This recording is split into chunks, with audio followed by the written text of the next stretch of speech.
하죠. 뭐 이런 식으로 해서 공존하고 있는 모습들. 그래서 서인과 남인 간의 이 공존의 정치가 전개가 되는데 이 남인과 서인 간의 공존의 정치의 가장 하이라이트가 뭐냐면 그게 바로 예속 논쟁이라는 거예요. 예속 논쟁이라는 겁니다. 자, 예속 논쟁이라는 겁니다. 자, 이 예속 논쟁이 무엇인지 제가 설명을 좀 드려야 되겠습니다. 자, 예속 논쟁은 뭐냐면요. 이거예요. 자, 제가 표를 한번 그려서 설명을 좀 드려보도록 하겠습니다. 예속 논쟁은 크게 두 차례에 걸쳐 나타나게 됩니다. 1차와 2차에 걸쳐서 나타나게 되죠.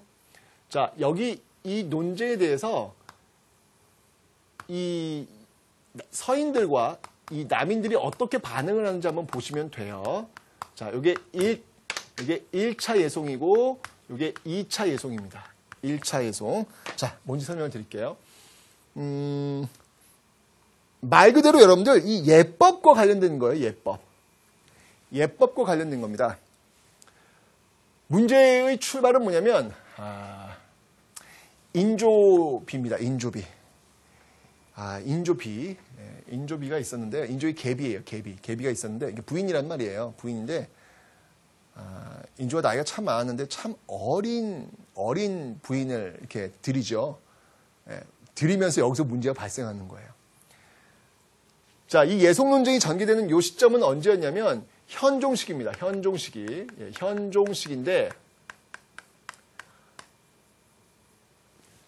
인조의 아들이 누구예요, 여러분들? 지금 인조 그 아들 효종, 그다음에 현종으로 이어질 텐데 그 효종이 죽어요. 그러면서 현종이 이제 즉위하겠죠. 효종이 죽는데 문제는 뭐냐면 인조의 그 계비가 살아있단 말이에요. 왜냐면 워낙 어린 친구랑 결혼을 했기 때문에 죽을 리가 없겠죠. 그러니까 그 아들, 그러니까 인조의 계비는 그러니까 효종의 이제 계모가 되는 것이죠. 그 아들이 먼저 죽은 거예요. 1차 예속은 여기서 출발합니다. 효종의 죽음. 효종의 죽음으로 이제 시작하는 거예요. 자, 이게 문제가 이제 어디서 발생하냐면 효종은 말이죠, 여러분들. 효종은 인조의 아들인데 둘째 아들이에요. 첫째 아들은 소현세자 아닌가, 소현세자. 원래 이 소현세자가 왕위에 올랐어야 되는데 결국은 일찍 죽죠.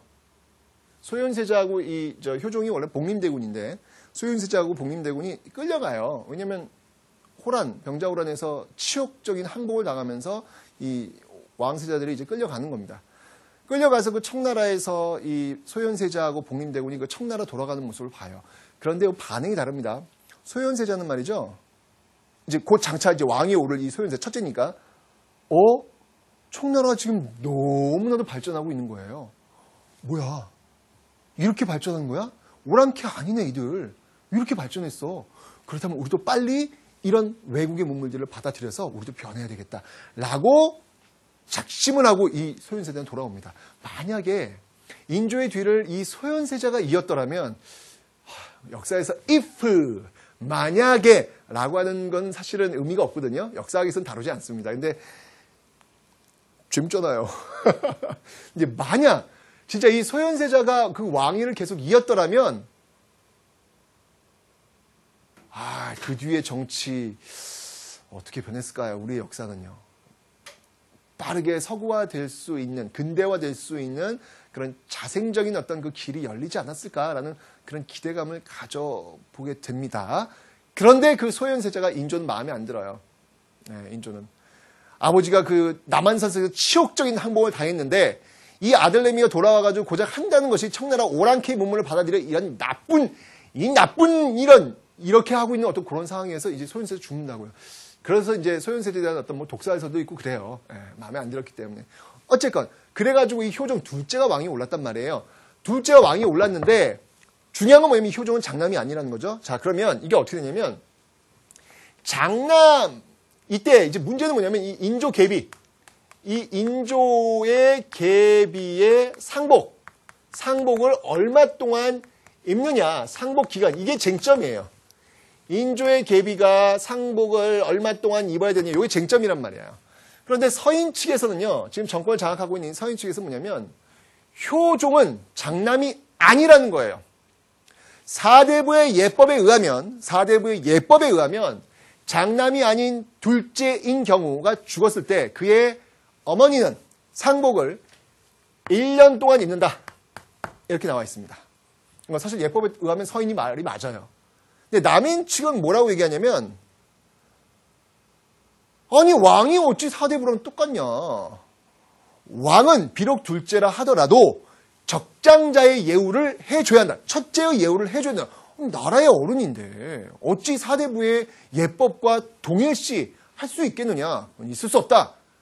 라고 하면서 장남이 죽었을 때 그 어머니는 상복을 3년 입거든요. 3년을 주장합니다. 자, 이건 뭐냐면 남인은 기본적으로 지금 이 앞에 표현을 보면 알겠지만 서인과 남인의 지금 연합정권이라고 하지만 이 서인이 지금 주도하고 있잖아요. 그죠? 남인은 힘이 없어. 힘이 약해. 이 과정 속에서 남인들은 왕을 끌어들여가지고 그 세력을 확대해야 되기 때문에 왕 쪽에 유리한 왕 중심의 왕권 강화적인 이런 모습들을 이 남인 측은 주장할 수밖에 없단 말이에요. 그런 과정이 나온 것이죠. 자, 어쨌건 이 현종이 이제 어렵기 때문에 정권을 잡고 있는 이 서인의 주장에 의해서 1년이 채택이 됩니다. 여기서 끝났어야 되는데. 이제는 또 효종의 또 아내가 죽어요. 효종의 효종비가 또 죽습니다. 안 돌아가세요, 지금. 워낙 젊으신 분이 인조랑 결혼을 해가지고 안 돌아가세요. 자, 이럴 땐 또 어떻게 해야 되느냐? 또 다시 붙는 거예요, 예송. 서인은 뭐냐면, 사대부의 예법에 의하면, 또 이제 예법을 얘기하는 거죠. 장남이 아닌 둘째의 그 아내가 죽었을 때는 이 어머니가 살아있다면 상복을 9개월 입는다라고 얘기합니다. 9개월. 자, 남인 역시 마찬가지입니다. 무슨 소리냐?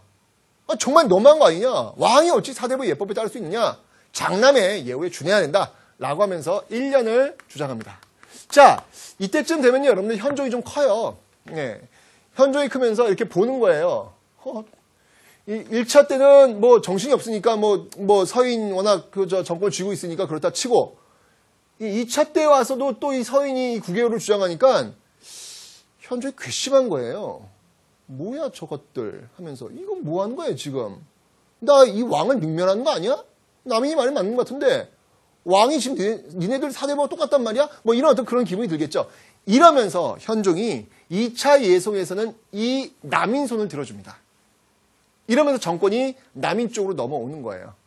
남인 쪽으로 넘어오는 겁니다.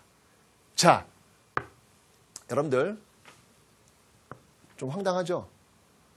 지금 정권 교체 어느 당에서 어느